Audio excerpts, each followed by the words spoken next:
When most of us were kids, we were used to a certain type of history book, one that used documents like the Declaration of Independence, the U.S. Constitution, and the Emancipation Proclamation to chronicle the path of the nation. First issued in 1952, a documentary history of the United States has all of that, but with an emphasis on primary sources rather than analysis or commentary. And now in its updated 10th edition, it is expanding into the digital age of historical documents like Trump tweets and the proliferation of fake news across platforms like Facebook. Originally written by historian and PBS TV host Richard D. Heffner, his grandson Alexander has since taken the reins. Alexander also now hosts the TV show his grandfather created called The Open Mind, and he joins me. Alexander, thanks for being here. Pleasure to meet you.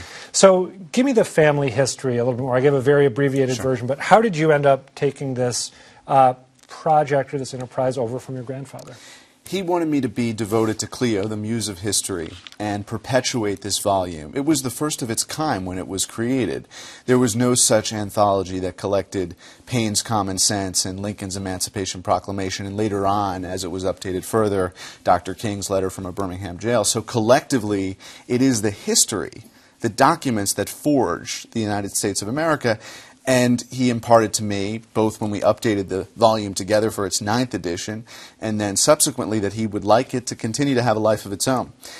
So was there ever a time when you were in high school or in college, you were thinking about doing something else, and your grandfather said, no, you need to keep this flame alive? It was more by osmosis that the flame had that continuity. I heard The Open Mind around me, and I saw dozens and dozens of these books pouring into his apartment over the years. Yeah.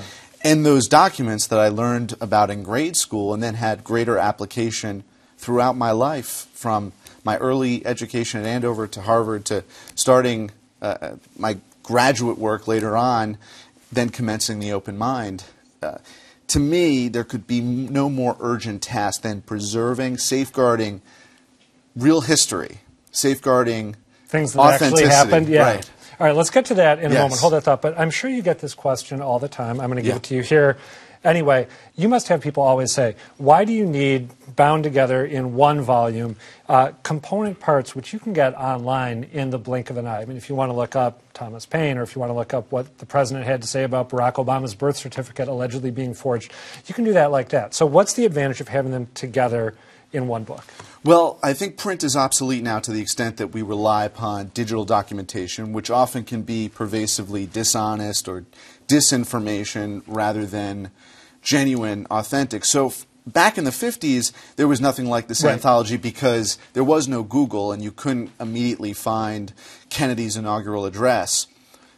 But now there's the question of finding words that were actually published and that remain honest and truthful. So to me, there could be really, as I said before, nothing more important than saying, here are the collected works that actually have been published and now are in these platforms and can be preserved in a way that our consciousness can understand them. And the jury is out on whether or not tweets and Facebook posts have the timelessness for which they will resonate over time. Let me get you to expand on it, because as I was looking through the current edition, it is strange to go from political philosophical treatises to TV interviews to tweets in which, like I said, the President of the United States is, among other things, casting aspersions on his predecessor as president. What is your sort of emotional takeaway as you look through the book and look at the way political discourse has changed?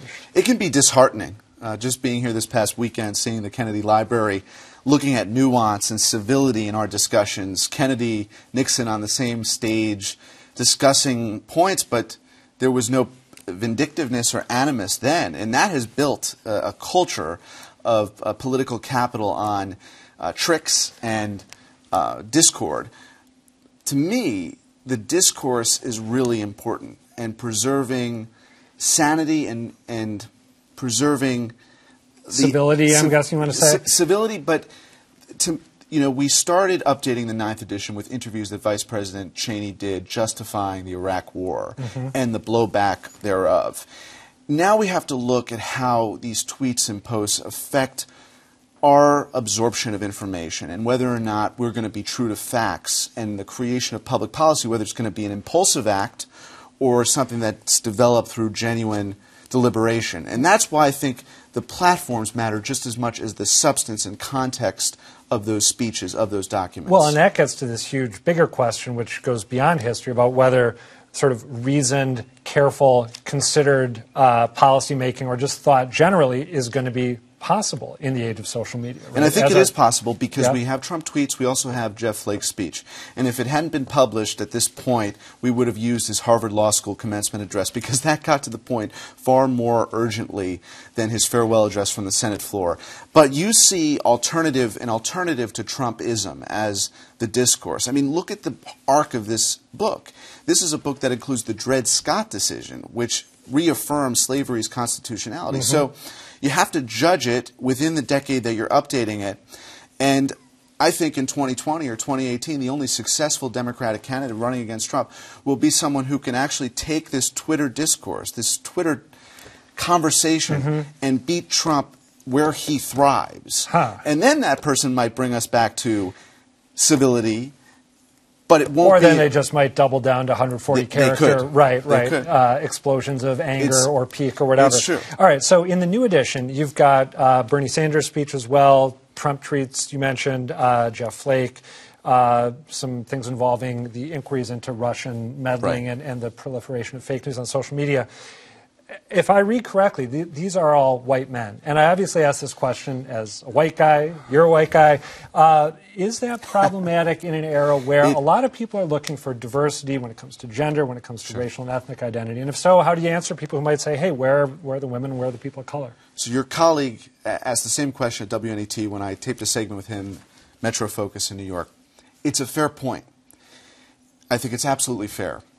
We can't hide under this desk, though. We have to acknowledge that the folks shaping this past decade, including President Obama, whom we include 3 or 4 speeches, this is a male-dominated political sphere. 2018 could be a point not just of great resilience for our democracy, but restructuring that integrity and the architecture of documents so that they reflect the more cosmopolitan, pluralistic, and gender-neutral, or even female imbalance. I would love to see in 5 years and 10 years this document collection updated to reflect our collective humanity. And you're right to identify it doesn't now, but that's because our politics don't. Yeah, that's a very good point, because we are coming off a presidential election, which I think was, among other things, a reaction to having the first African-American president and a reaction to the prospect of having the first female president. Right. So, it's all right, true. Closing question for you. Sir. We've got about 1 minute, Sure. and I'm hoping you can leave us on a sort of a positive note here. There are times in this political moment when I despair of finding any sort of core set of principles to which Americans of all political stripes from all parts of the country, something that we all agree represents who we are. Is someone who picks up your book and spends time with it, are they going to have some sort of set of core principles that we all share emerge or not? I think they will. I think they will see a consistency in championing the American spirit, dream, and that they will see that Donald Trump is an aberration in furthering the disunity and culture wars. It's going to take ultimately a cultural moment, a realization that Trump is out of sync with the American character.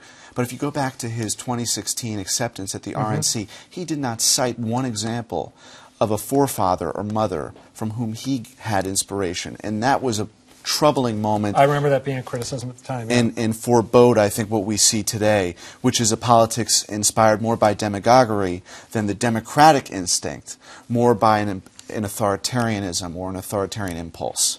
All right. On that note, Alexander Heffner, we've got to leave it there. Thank you for coming in. Thank you, sir. Appreciate it.